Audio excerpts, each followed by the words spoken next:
Amén. Gracias. ¿Puede tomar su lugar, por favor? Esta mañana tenemos un tema que es muy importante, pero sobre todo es trascendente para el desarrollo de nuestra vida cristiana, y le he puesto por título Una iglesia sólida. Diga conmigo, una iglesia sólida. Una vez más, una iglesia sólida. Cuando hablo del término iglesia, no me refiero a toda la comunidad de creyentes.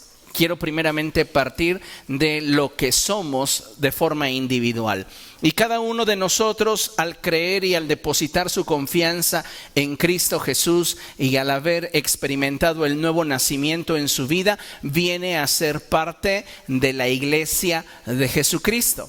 Así que cuando hablo de una iglesia sólida, hablo de un creyente que tiene convicciones firmes, que tiene cimientos sólidos y que tiene un claro compromiso con la fe que profesa.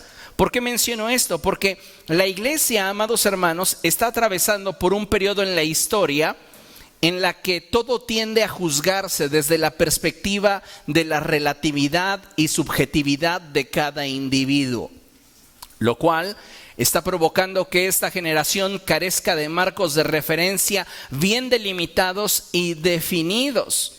Y es que hoy más que nunca nos enfrentamos a una sociedad que, presumiendo de ser sabia, se ha vuelto necia.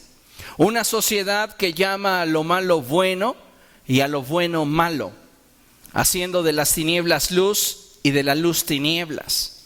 Es en este periodo de la historia donde ser cristiano de veras, un cristiano de verdad, se convierte quizá en el desafío más grande para muchos, ya que la sociedad se ha tornado permisiva y tolerante respecto de lo que, de acuerdo a la palabra de Dios, no es correcto.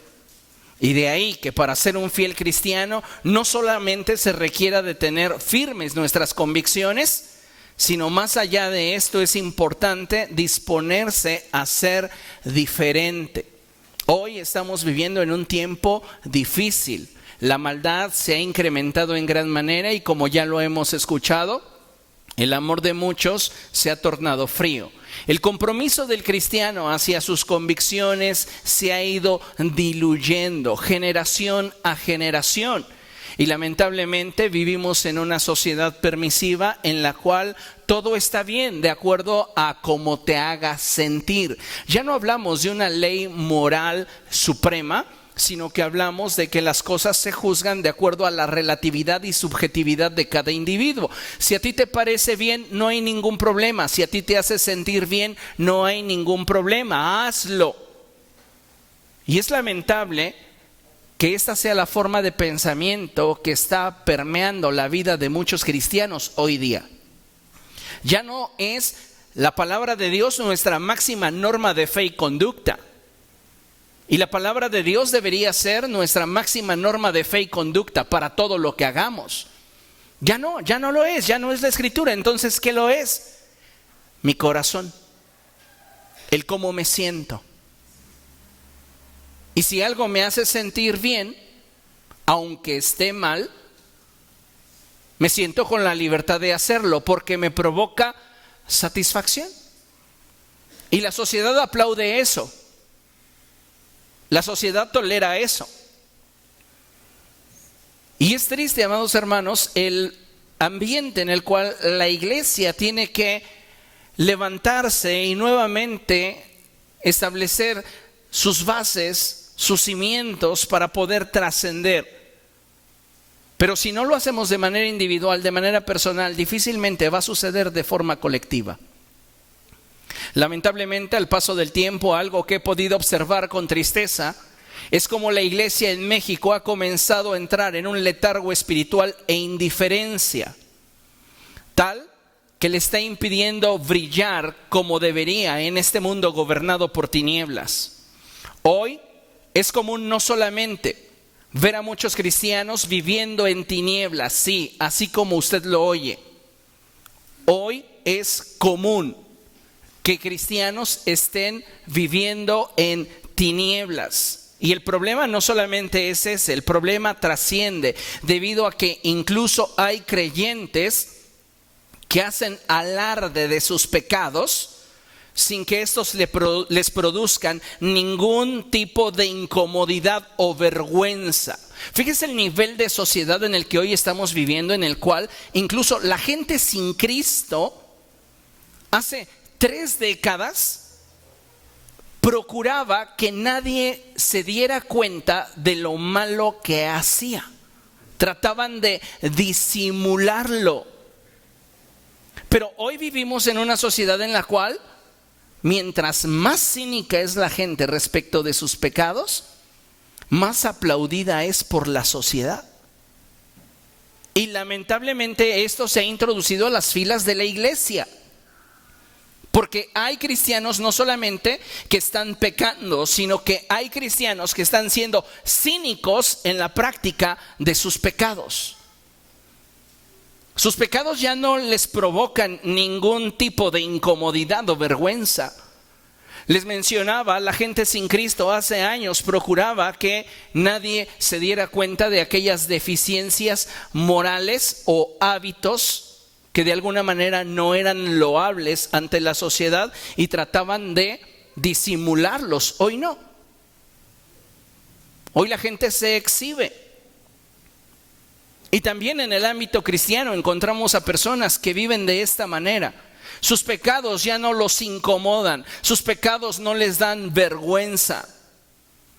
Y pienso que de alguna forma la iglesia le ha permitido al mundo invadir sus vidas. Y esto ha mermado su pasión por Jesús, dejándonos una religión, pero haciéndonos vivir creyendo que esto es suficiente cuando en realidad estamos careciendo de una relación. El pecado no tiene ningún problema con la religión que practiques. Pero cuando tú tienes una relación genuina con Cristo, entonces el pecado sí se vuelve un problema para tu vida. Lo más triste de todo es que muchos creyentes hoy están intentando vivir una vida en la cual puedan conciliar el pecado y su relación con Dios. Y esto no es posible. Muchos creyentes están viviendo de una forma tan superficial que piensan que no tiene nada de malo un poco de pecado en sus vidas. A ese grado hemos llegado. Como mencionaba al principio, nos hemos olvidado que nuestra máxima norma de fe y conducta es la palabra de Dios. Y ahora vivimos de acuerdo o rigiéndonos por nuestra propia ley, el cómo me siento. Y si me siento bien practicando lo malo, entonces no tiene ningún problema.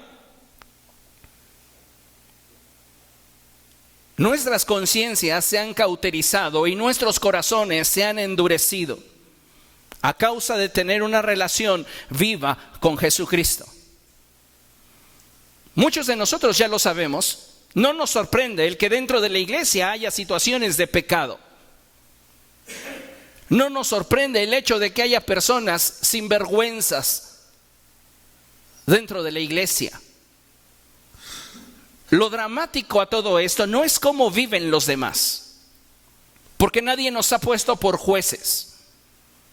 Lo dramático de todo esto es que viendo la condición que en torno a nosotros existe, nosotros no estemos haciendo nada en lo personal para consolidar nuestra vida. Y eso es lo dramático, eso es lo que debería preocuparnos, porque estamos viviendo en un ambiente o en un periodo de la historia en el cual el cristianismo día con día se está diluyendo más.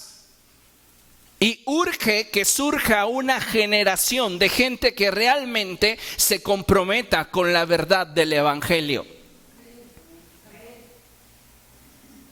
No es posible que nosotros pretendamos avanzar al ritmo que el reino de los cielos avanza si no estamos dispuestos a exponer nuestra vida delante de Dios y corregir las áreas deficientes en nosotros. La palabra de Dios me encanta cuando ésta expresa y dice que el Espíritu Santo nos habría de convencer de pecado, de justicia y de juicio. Nadie más puede convencerte de tus malos caminos sino solo el Espíritu de Dios. El problema es que a causa de tener una relación deficiente con Cristo, no tenemos la capacidad de poder reaccionar a la voz del Espíritu del Señor. Nuestro corazón se ha endurecido a tal grado que ni siquiera la opinión de los que nos rodean nos resulta importante. Lo único que importa es cómo me siento yo. Y es lamentable porque debería más que ocuparnos el cómo nos sentimos de forma personal, el cómo está nuestra relación con Dios. Cómo se siente Dios respecto de nosotros. ¿Dios se sentirá orgulloso de nosotros? Hay una porción de la Escritura que se convirtió en canción y esta decía: no me avergüenzo del Evangelio, porque es poder de Dios. Aleluya, se oye bien. Esa va de ida, pero ¿y qué tal de vuelta? ¿El Evangelio se avergonzará de nosotros? Porque yo puedo estar de acuerdo con los principios del Evangelio, pero eso no me hace un discípulo de Cristo. Necesito que haya en mi vida congruencia para que entonces yo pueda tener el respaldo del cielo sobre mi vida. Y lamentablemente, como ya he mencionado, a muchos cristianos lo que hoy les interesa, lo que es prioritario en sus vidas es cómo se sienten ellos. Y no cómo hacemos sentir a Dios con nuestro estilo de vida. Vea lo que dice la palabra de Dios ahí en Filipenses capítulo 3, versos del 18 en adelante. Filipenses capítulo 3, del 18 en adelante. Este es un pasaje muy fuerte. Es un pasaje que el apóstol Pablo dirige a los creyentes de la iglesia en Filipo para confrontarlos con su estilo de vida.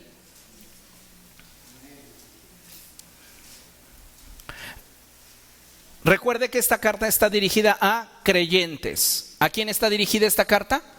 A creyentes, a gente que ya ha sido discipulada, a gente que no ignoran las Escrituras. ¿Ok? Y dice la palabra del Señor así, a partir del verso 18, Filipenses capítulo 3. Como les he dicho a menudo, y ahora lo repito hasta con lágrimas, muchos se comportan como enemigos de la cruz de Cristo. Su destino es la destrucción. Adoran al Dios de sus propios deseos y se enorgullecen de lo que es su vergüenza. ¿Por qué? Porque solo piensan en lo terrenal. En cambio, nosotros somos ciudadanos del cielo, de donde anhelamos recibir al Salvador, el Señor Jesucristo. Tremenda la palabra. El apóstol dice: ya les he dicho de forma continua una cosa, pero lo que estoy viendo me deja tan sacado de onda que aún con lágrimas les repito que muchos de ustedes se están comportando como enemigos de la cruz de Cristo. Y esto es algo muy trascendente porque, como mencioné al principio, no estamos hablando de meramente personas no cristianas. Estamos hablando de gente que conoce la palabra de Dios y que con sus acciones, con su conducta, está viviendo completamente contrariamente a lo que la palabra del Señor enseña. Y dice el verso 19, quienes viven de esta manera, su destino es la destrucción. Adoran al Dios de sus propios deseos. Otras traducciones más antiguas traducían diciendo: adoran su vientre. Es decir, lo único que les interesaba era aquello que los hacía sentir bien, aquello que los hacía sentir contentos, aquello que de alguna manera les producía satisfacción. Y continúa: y se enorgullecen de lo que es su vergüenza. Y eso es algo que hoy estamos viendo dentro de las filas de la iglesia cristiana. La gente no está repudiando el pecado, la gente está tolerando el pecado. Y si queremos nosotros ser una iglesia sólida, tenemos que cambiar nuestra actitud hacia el pecado. Y eso implicará la forma en la cual nos desenvolvemos con el pecador. Importante. Porque muchas veces no sabemos mantener el equilibrio y no sabemos cuidar el aspecto que tiene que ver con lo que nosotros hemos sido llamados a hacer y ser. ¿Ok? Como iglesia hemos sido llamados para hacer luz al mundo y ser un factor de influencia para cambiarlo. Somos la sal y la luz del mundo. Díganlo conmigo, somos la sal y la luz del mundo. Entonces fuimos llamados por Dios para ser un factor de influencia para cambiar nuestra sociedad. Sin embargo, en la medida que le permitimos al mundo llenar nuestra vida, nos neutraliza. Sí, en la medida que tú toleras el pecado en tu vida, el pecado comienza a neutralizarte y te impide ser efectivo en la predicación a través de tu vida del evangelio. Esto nos impide provocar un mover de Dios que traiga convicción a aquellos que nos rodean. Y pareciera que de pronto hemos menospreciado como iglesia el poder del pecado y nos hemos limitado a buscar sentirnos bien con nosotros mismos, sin importar que también con Dios nos sintamos. Vuelvo al punto. Como iglesia estamos en un punto de definición en el cual tenemos que elegir a quién habremos de servir. O nos vamos a servir a nosotros mismos y vamos a buscar satisfacer nuestros propios deseos, o vamos a servir a Cristo como Señor. La Biblia nos insta a ser diferentes en todo aspecto. Vean lo que escribe el apóstol Pablo a Timoteo en la primera epístola del apóstol Pablo a Timoteo, capítulo 4, verso 12. Este pasaje ya lo conocemos mucho, ya lo hemos leído en bastantes ocasiones, pero será bueno recordarlo. Primera Timoteo, capítulo 4, verso 12. Cuando lo tenga, glorifique al Señor, por favor. Dice la palabra del Señor de la siguiente manera: que nadie te menosprecie por ser joven. Al contrario, que los creyentes vean en ti un ejemplo a seguir en la manera de hablar, en la conducta y en amor, fe y pureza. En lo tangible y en lo intangible, en lo público y en lo privado, sé intachable. Eso es lo que el apóstol Pablo le está escribiendo a Timoteo. En tu conducta y en tu manera de hablar, esto es tangible y esto es público. En el amor, en la fe, en la pureza, esto es intangible, esto es privado. Entonces, tanto en lo tangible como en lo intangible, en lo público y en lo privado, sé intachable. Esa debe ser la aspiración de todo cristiano.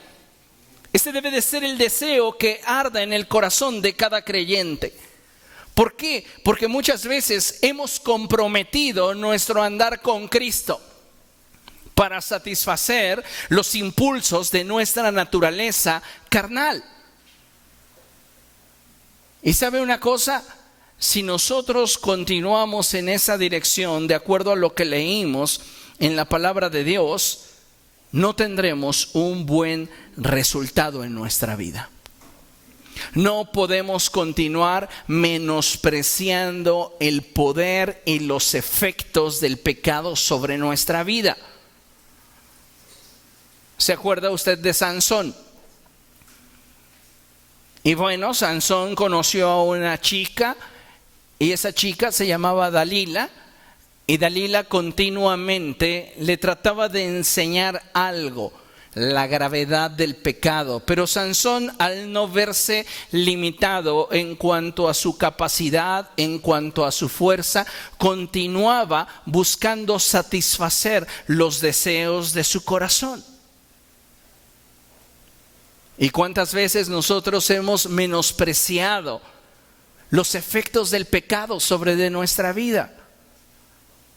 Y como Sansón pensamos, no pasa nada, me escaparé una vez más. Y lo que no nos damos cuenta es que paso a paso nos vamos distanciando de Dios. Y poco a poco nuestro corazón se va enfriando, nuestra conciencia se va cauterizando y nos quedamos solos. No debemos olvidar y dejar de tener presente lo siguiente. Abra su Biblia en segunda epístola a Timoteo, capítulo 4, verso 3. ¿Lo tiene? Dice la palabra del Señor de la siguiente manera: porque llegará el tiempo en que no van a tolerar la sana doctrina, sino que llevados de sus propios deseos, se rodearán de maestros que les digan las novelerías que quieren oír. ¿Sabe una cosa? Mire, preste atención a la pantalla. Vivimos en un periodo de la historia en el que la verdad se ha convertido en intolerancia, mientras que la mentira es sinónimo de entendimiento y comprensión, y lo pongo entre comillas. La gente hoy prefiere vivir en una mentira, creyendo que de esta manera ha alcanzado el entendimiento y la comprensión de la gente que le rodea, en lugar de estar dispuestos a ser confrontados por la verdad. Porque cuando les hablas con la verdad, entonces eres una persona intolerante.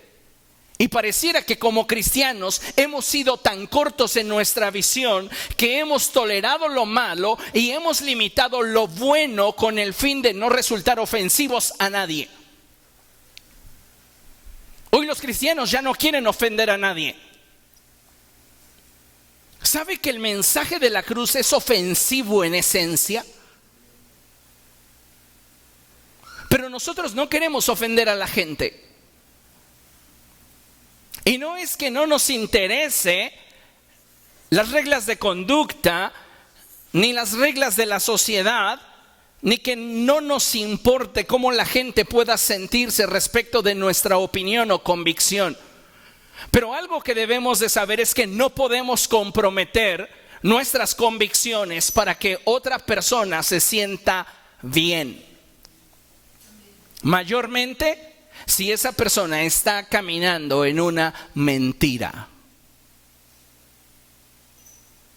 Necesitamos, amados hermanos, hoy antigua y darnos cuenta que requerimos un mayor compromiso con nuestra fe.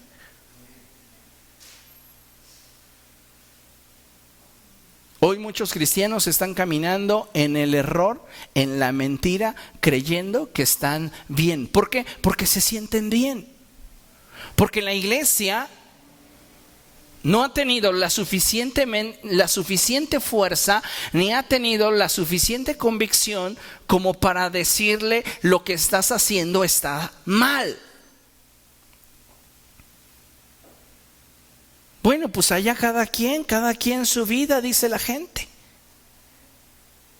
Y sabe, necesitamos darnos cuenta que si algo nosotros necesitamos o debemos hacer es el ser luz en medio de las tinieblas.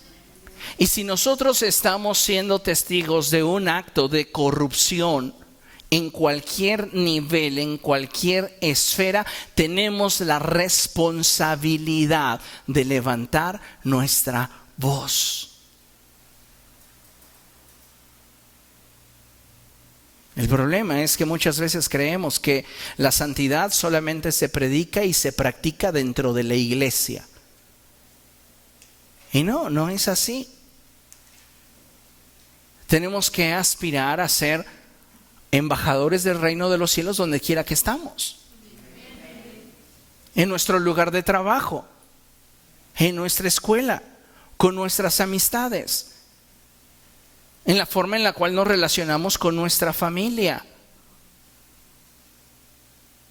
Es triste cuando somos rápidos para señalar el pecado de los demás, los errores de los demás, pero no nos examinamos a nosotros mismos y no le permitimos a Dios que Él examine nuestro corazón.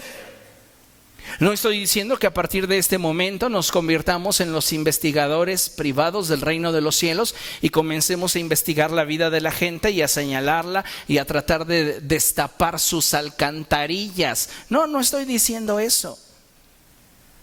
Lo que estoy diciendo es que con base en lo que es público y relevante, mantengamos firmes nuestras convicciones. Y no caigamos en el hecho de la tolerancia, el solapar actitudes que no son justas ni honestas, con la finalidad de proyectar un aparente amor cristiano. Porque esta es una trampa. En muchos aspectos la gente quiere proyectar ese amor cristiano sin decirle a la gente que en realidad está viviendo una mentira. Miren lo que la palabra de Dios nos muestra. Primera a los Corintios capítulo 5. Verso 11. Aquí vamos a adentrarnos un poquito a cómo debe de ser nuestra conducta respecto de aquellos que viven pecando.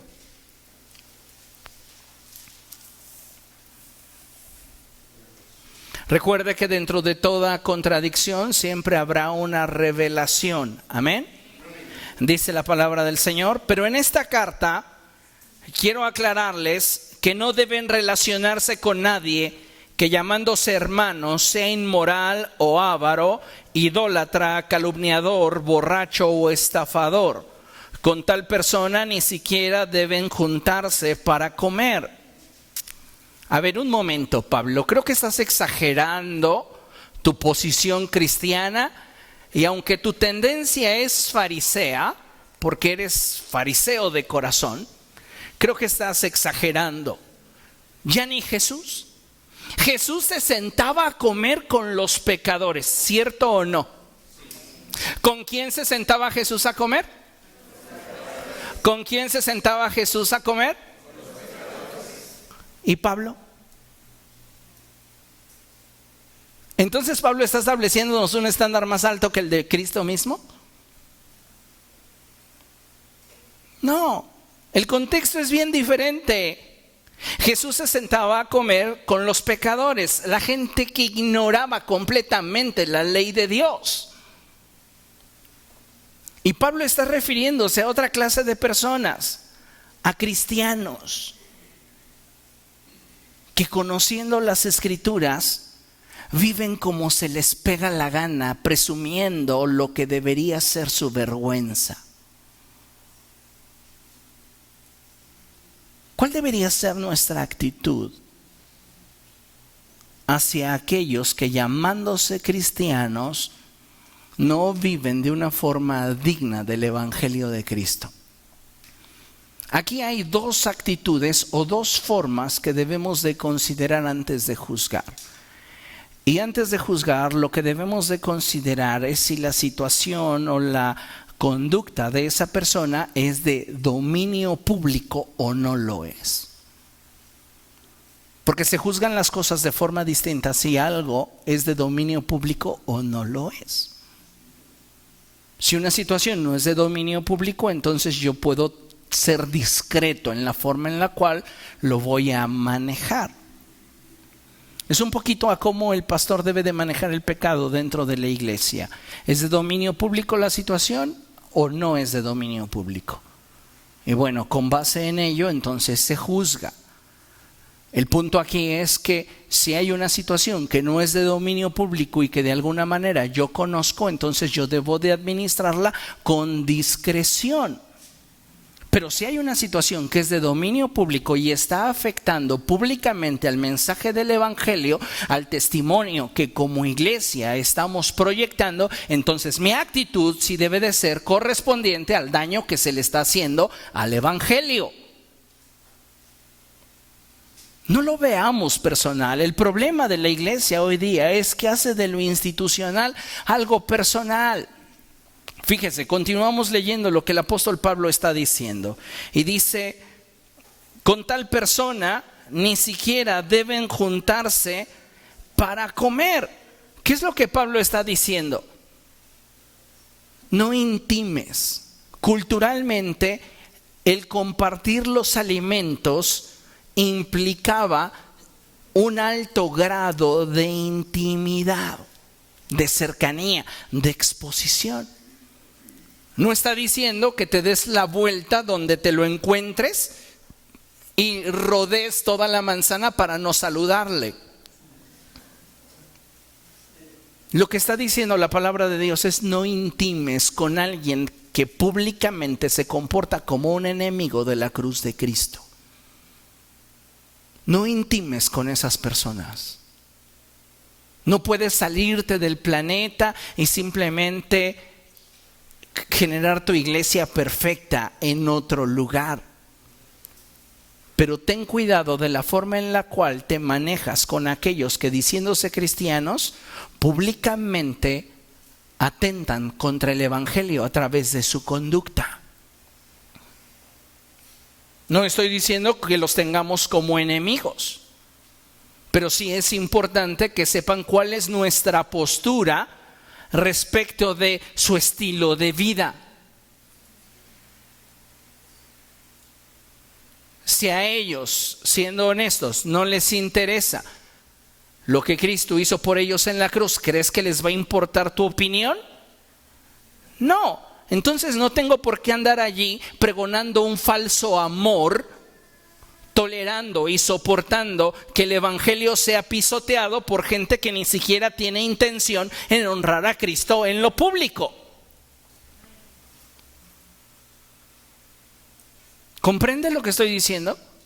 No les vamos a tener como enemigos, pero sí es importante que nosotros podamos expresar y mostrar que no estamos de acuerdo. Porque lamentablemente la iglesia ha caído en una tolerancia enfermiza, en la que por causa del amor de Dios, y lo pongo entre comillas, hemos abrazado las mentiras. Hoy a la gente no se le puede decir que su conducta está fuera del lugar porque ya somos intolerantes. ¿Dónde está tu amor cristiano? La palabra de Dios dice en Ezequiel acerca de los deberes del atalaya, que si el atalaya viera el peligro y no advirtiera sobre de éste, ciertamente la gente moriría a causa de sus decisiones, pero la sangre sería demandada de él. Como iglesia, amados hermanos, hemos sido llamados para hacer luz. Y que no te sorprenda que en algún momento el que tú te mantengas con una actitud firme en los principios del evangelio ofenda a alguien.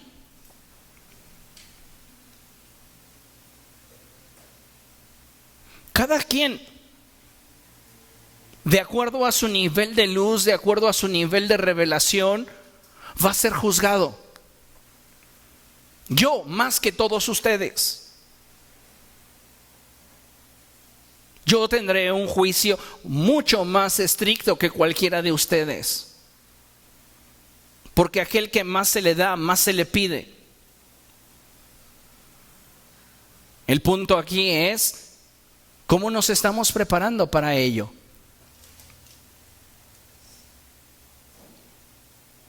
Estamos hablando de gente que no es ignorante. Y lo estamos contrastando con las personas que son ignorantes. Y lo que estamos destacando es la forma en la cual el creyente se debe de mover en medio de estas circunstancias sin que su conducta comprometa sus convicciones. El problema es que la iglesia hoy se está desviviendo por encajar en un mundo enfermo. Y usted no debería de preocuparse por encajar con la gente de su trabajo, con sus compañeros, con sus amistades, con sus familiares incluso, porque todos tenemos familiares no conversos.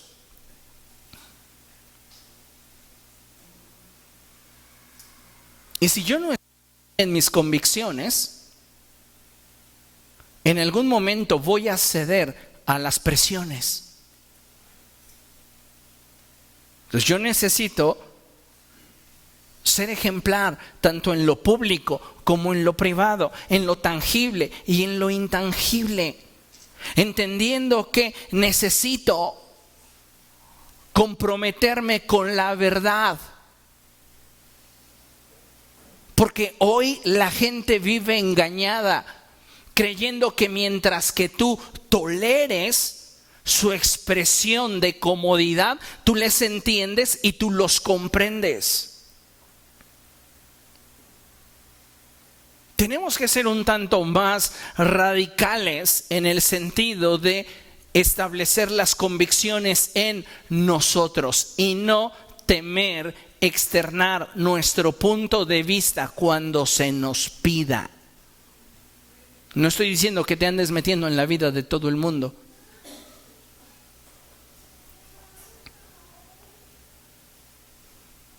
Pero sí necesitamos ampliar nuestra visión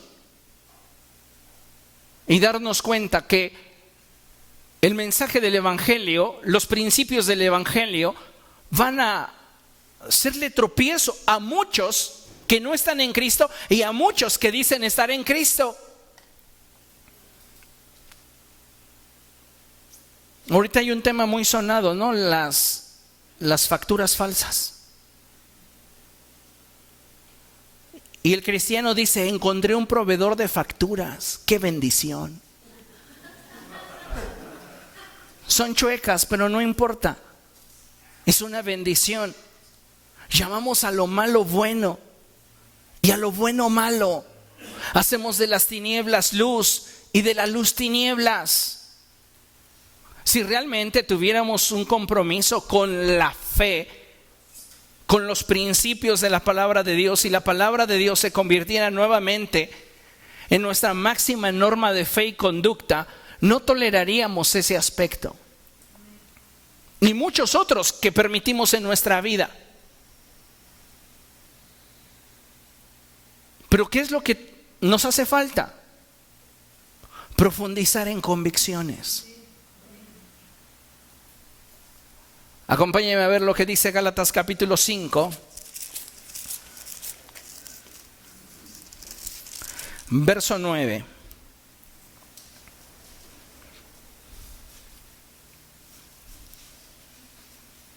¿Lo tiene? Subráyelo, grábeselo. Está bien cortito este texto. Gálatas 5:9 dice la palabra de Dios: un poco de levadura fermenta toda la masa. Un poco de levadura fermenta toda la masa. Hay dos clases de levadura, de acuerdo a lo que el apóstol Pablo escribe.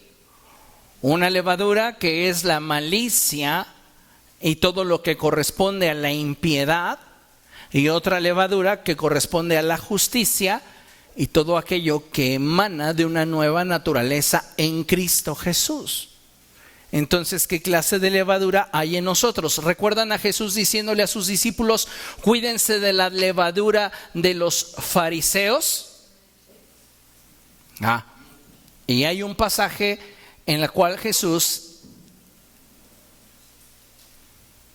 dice, cuídense de la levadura de los fariseos, que es la hipocresía. Bueno, hay diferentes clases de levadura, pero entendamos lo que el apóstol Pablo quiere decirnos en este verso 9. Un poco de levadura, un poco de pecado va a corromper toda nuestra vida. La pregunta obligada sería, ¿cuánto pecado estamos tolerando en nuestra vida? ¿Cuánto pecado estamos solapando en nuestra vida, dentro de nuestros hogares? Oh, pastor, no incomode. Sí, porque a veces dentro de nuestra vida aparentemente somos radicales, pero con nuestra familia nos volvemos solapadores de lo que está mal. Y mayormente esta palabra estaría orientada hacia los que somos padres. Y estamos solapando actitudes, conductas, prácticas que están poniendo a nuestros hijos en riesgo.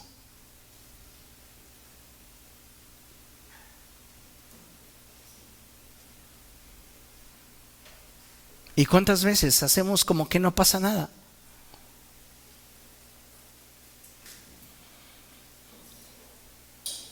La comunicación franca y abierta siempre será algo que traiga como resultado bendición.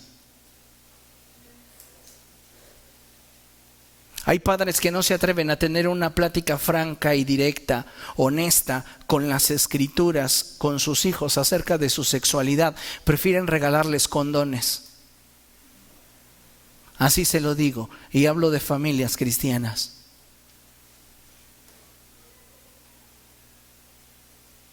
¿Qué pasa? Es que no quiero que mi hijo piense que lo estoy reprimiendo. Tiene que conocer. Y si yo no le proveo de lo que necesita al menos para cuidarse, pastor, ¿qué va a hacer de él? ¿Y por qué no enseñarle sobre los principios, lo que la palabra de Dios dice? Que aquel que practica inmoralidad, hablando de fornicación o adulterio contra su propio cuerpo, peca. ¿Por qué no les hablamos de eso? ¿Por qué no tocamos ese aspecto con ellos? ¿Por qué no les decimos, aquella persona a la cual te unas sexualmente, te vas a fundir con esa persona espiritualmente? Y si en algún momento esa relación no funciona y se rompe, te vas a quedar con un pedazo de esa persona y esa persona se va a quedar con un pedazo de ti. Y la realidad es que hoy hay muchos que están caminando por la vida tratando de experimentar una integridad, pero viven a cachos. Necesitamos reafirmar nuestro compromiso hacia la verdad. Y esto que les menciono de hablar con nuestros hijos es solo un aspecto. Hay cosas a veces incluso más sutiles. Acabamos de atravesar por una semana muy sensible para un altísimo porcentaje de mexicanos, ¿verdad? La partida del príncipe. Que nos llegó la mitad, bueno, como usted quiera. Sí, y algunos decían en las redes sociales, solo llegó José. Pues que no era José, es que la otra mitad se quedó en Miami. Fuera del chiste. Y hablando de cosas que somos permisivos y que muchas veces toleramos y solapamos, es lo que permitimos dentro de nuestros hogares, ¿no?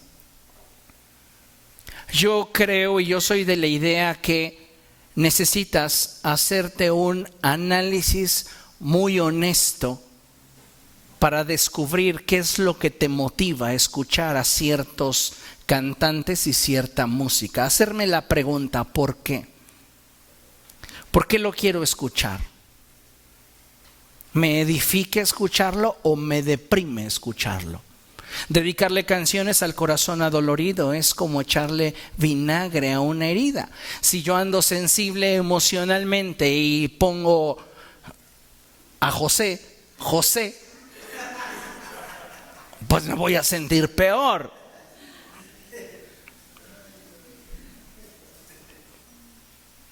Es importante darnos cuenta que lo que a algunos de nosotros no nos afecta, a otros sí.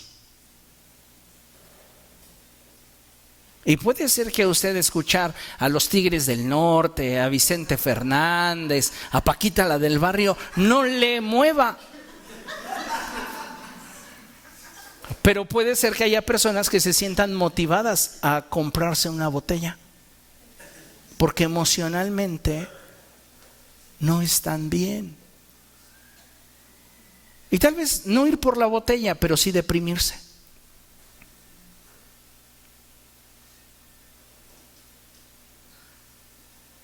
Le hablo de cosas bien superficiales, cosas bien sencillitas, y que a veces por no ofender no hacemos nada. No estoy diciendo ni tengo la intención de que llegue a su casa y rompa sus discos y los queme. No estoy pidiéndole eso. Simplemente le estoy pidiendo que haga un autoexamen.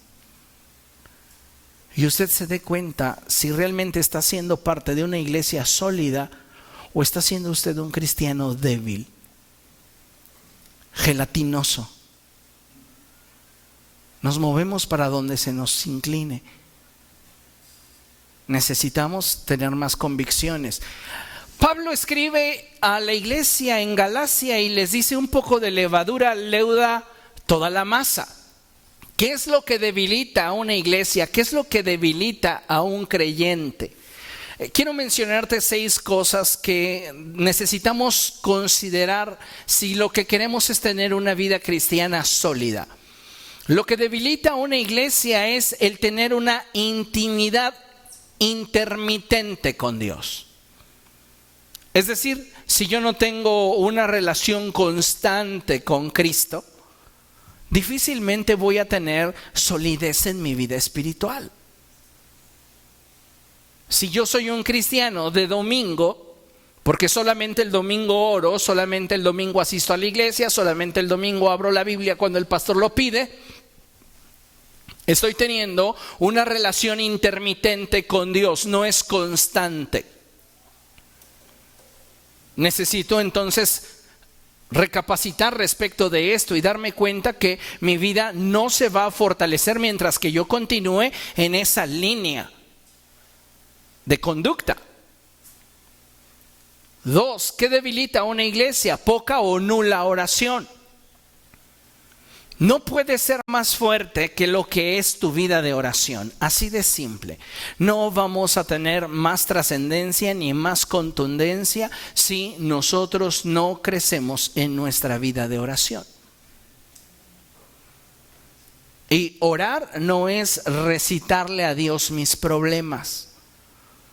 Orar es establecer un diálogo con Dios y conocer su corazón, descubrir su corazón. ¿Comprende? Qué importante es que la iglesia alcance a deleitarse en la presencia del Señor. Pero siendo honestos, hay un altísimo porcentaje de cristianos a los que no les gusta orar. Dile que tienes a tu lado, ahí te hablan. Como pregunta, no le vaya usted a afirmar.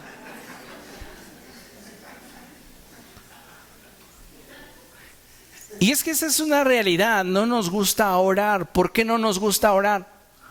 Porque no hemos encontrado en la oración deleite.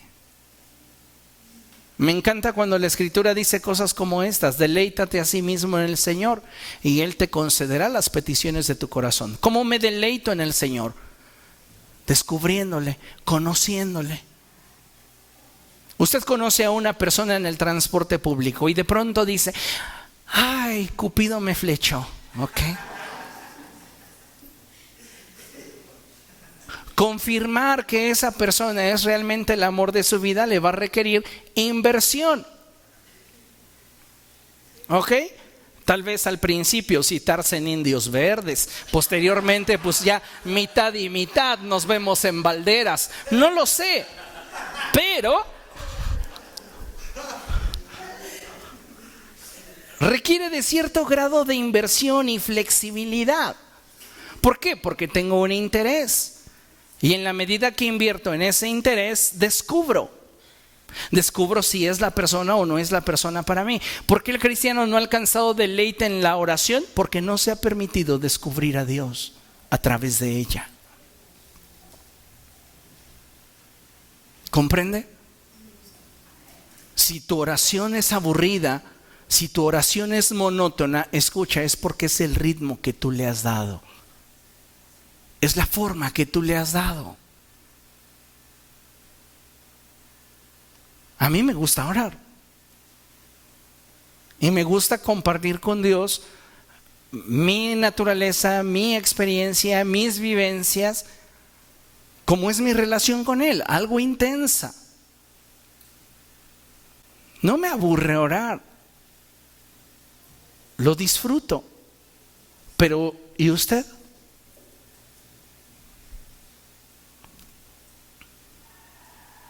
Apóyame en la oración, no oras 15 minutos.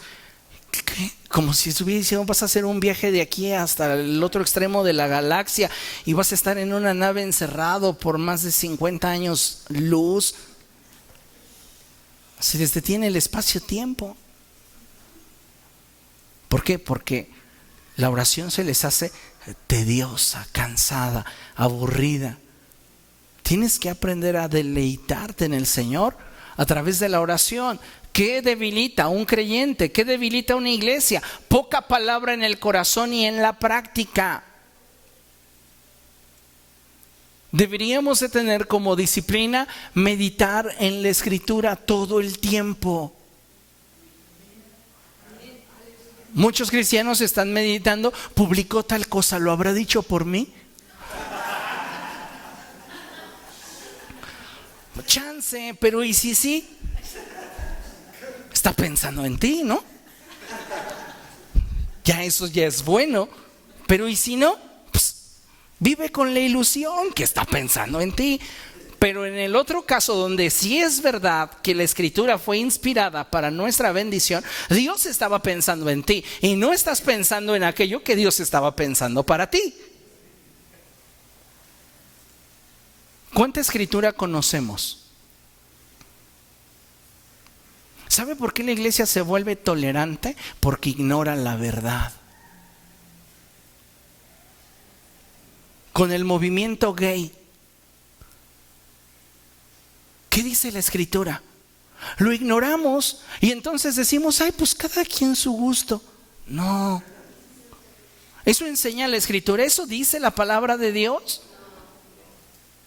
Pero nos quedamos como si nada sucediera, como si nada nos afectara, como si ninguna situación se diera. Y lo mencioné hace rato, diferentes grados de corrupción que hay y que permitimos en nuestra vida, en nuestra familia, en nuestro lugar de trabajo. Y que estamos conscientes de ello, pero no hacemos nada. ¿Por qué? Porque ignoramos la verdad. Y si la conocemos, está de forma intelectual. No ha llegado a nuestro corazón y no la podemos practicar. ¿Qué más debilita una iglesia? Permitirle al pecado echar raíces en el corazón. Martín Lutero decía, no puedo evitar que una parvada de pájaros vuele sobre mi cabeza, pero sí puedo evitar que hagan un nido en ella. O sea, si el pecado está echando raíces en el corazón es porque alguien está cultivándole todos los días.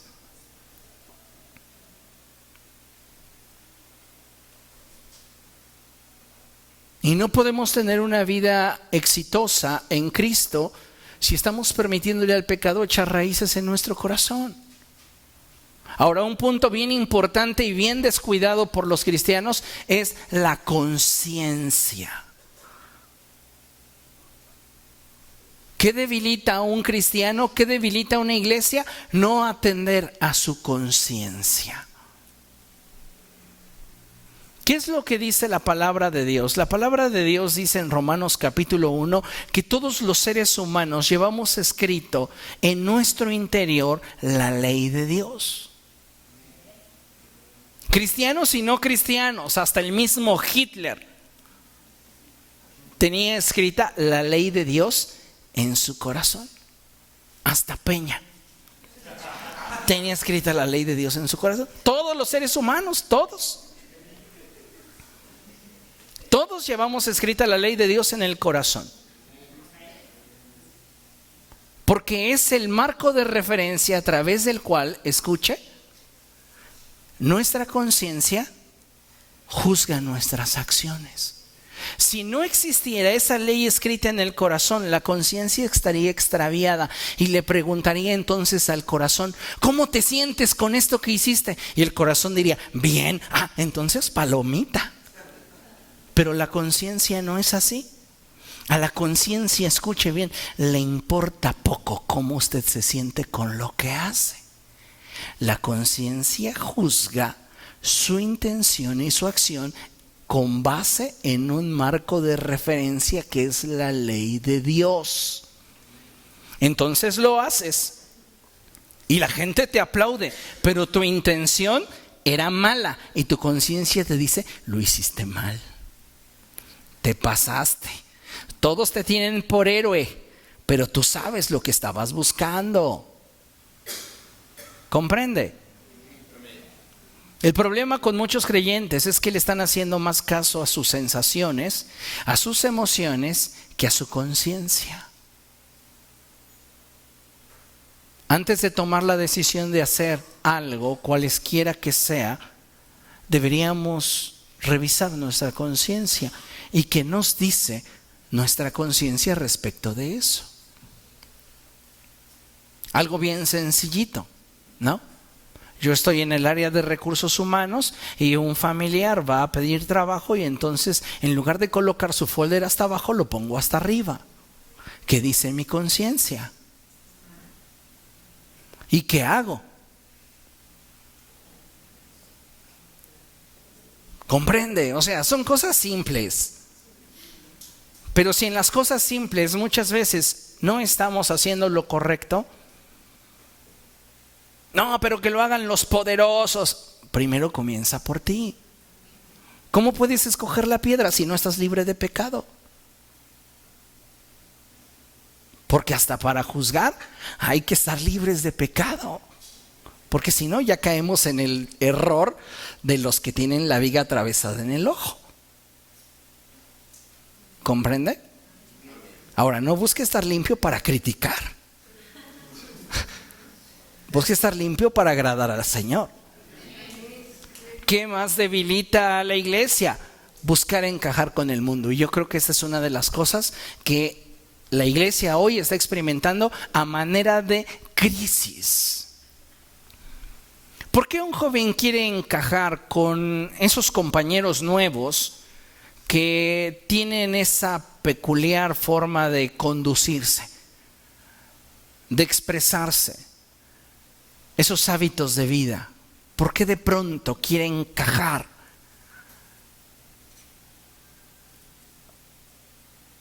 ¿Sabe cuál es el origen de esto? Una problemática en la identidad.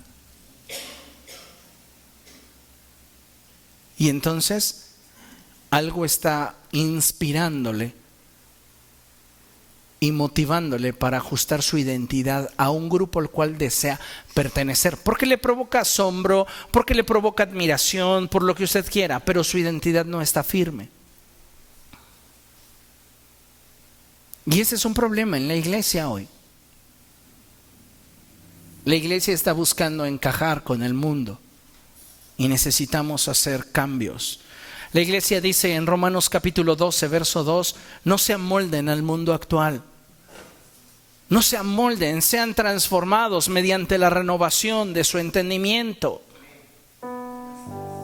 Entonces, respondiendo a la pregunta, ¿qué hace una iglesia más sólida? Pues contrariamente a lo que debilita a una iglesia, yo creo que necesitamos tener una intimidad permanente con Dios. Necesitamos una vida de oración. La Biblia dice, orad sin cesar. Es decir, tenemos que buscar estar en constante comunicación con Dios. Necesito una palabra de Dios gobernando el corazón y siendo practicada. De nada me sirve la palabra de Dios en mi vida si no la practico. La palabra de Dios me fue dada para ponerla por obra, no simplemente para acumularla como información en mi mente. ¿Qué puede fortalecer mi vida? Cerrar las brechas en mi vida y renunciar al pecado. A veces las brechas en nuestra vida son demasiado grandes y necesitamos atender este caso en nuestra vida y renunciar al pecado. 5, necesito atender a mi conciencia. No confunda la conciencia con el Espíritu Santo, ¿ok? Hablaríamos de 3 cosas operando en nosotros, solo por mencionar el ejemplo: la ley de Dios, la conciencia y el Espíritu de Dios. ¿Ok? Son bien diferentes. La ley de Dios está escrita en nuestro corazón como marco de referencia. La conciencia es aquella parte de nuestra naturaleza espiritual que tiene la capacidad de brindar testimonio en lo íntimo acerca de nosotros mismos respecto de aquello que hicimos, de acuerdo a la ley de Dios, al marco de referencia que tenemos. Hombre en Cristo o sin Cristo tiene conciencia. Y el Espíritu Santo, que es la tercera persona de la divinidad, quien ha sido enviado al mundo para convencer a los hombres de pecado, justicia y juicio. Tu conciencia solo te da testimonio de lo que hiciste está mal, señala el punto, pero el Espíritu te persuade para que abandones esa conducta. ¿Comprende? Entonces no es lo mismo. Necesitamos atender a nuestra conciencia y, lejos de buscar encajar con el mundo, necesitamos buscar agradar a Dios. Amén. Esto es importante. Mire, la iglesia necesita renovar su pasión por Cristo si desea ser una iglesia sólida, que exista para cumplir con el objetivo de impartir vida a un mundo muerto en sus pecados. Y no hablo solo necesitar un cambio de actitud, de échale ganas. No, hablo de estar verdaderamente unidos a Cristo, a fin de que la vida de Dios se manifieste en nosotros. Tenemos que movernos de nivel, pero hacerlo de una forma intencional. Si yo voy a dejar mi relación con el mundo, es porque me voy a comprometer de una forma más seria en mi relación con Dios. Si voy a dejar mi relación con el mundo, pero no me voy a comprometer con Cristo, estoy haciéndome loco. ¿Ok?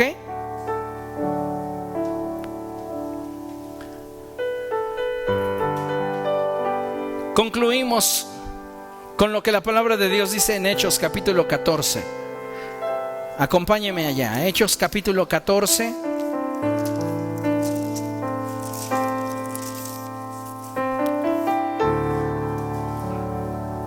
Versos 21 y 22. Cuando lo tenga, glorifique al Señor. Dice la palabra del Señor así: después de anunciar las buenas nuevas en aquella ciudad y hacer muchos discípulos, Pablo y Bernabé regresaron a Listra, a Iconio y a Antioquía, fortaleciendo a los discípulos y animándolos a perseverar en la fe, diciéndoles: es necesario pasar por muchas dificultades para entrar en el reino de Dios. No olvidemos, iglesia, las palabras del Señor Jesucristo cuando Él dijo: por causa mía los odiarán todas las naciones de la tierra. Buscamos encajar, buscamos ser agradables, tolerando, soportando. ¿Y cuándo les predicamos la verdad? De eso se trata, de tener una convicción sólida en mi vida que me permita hacer luz donde quiera que yo esté. Mantener firmes las convicciones que nos hagan cristianos sólidos muchas veces nos representará no solo un desafío para enfrentar el rechazo de la gente, sino también para soportar las presiones del ambiente en el que hemos decidido ser luz. Va a haber presiones.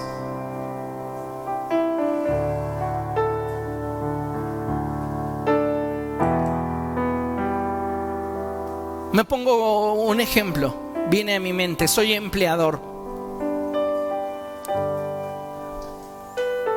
Tengo mucha gente bajo mi autoridad y llega fin de año y voy a hacerle una comida a mis empleados. Años atrás les regalaba una botella a cada uno, pero hoy mis convicciones cambiaron.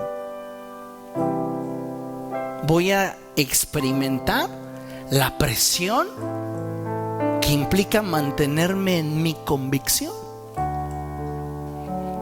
El empleado te va a decir: pues yo qué culpa tengo de que tú hayas cambiado, a mí dame mi botella.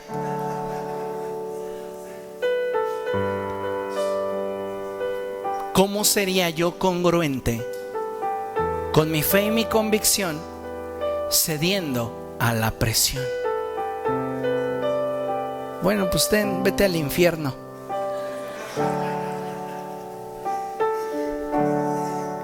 Considerémoslo, porque esto aplica a muchas áreas de nuestra vida.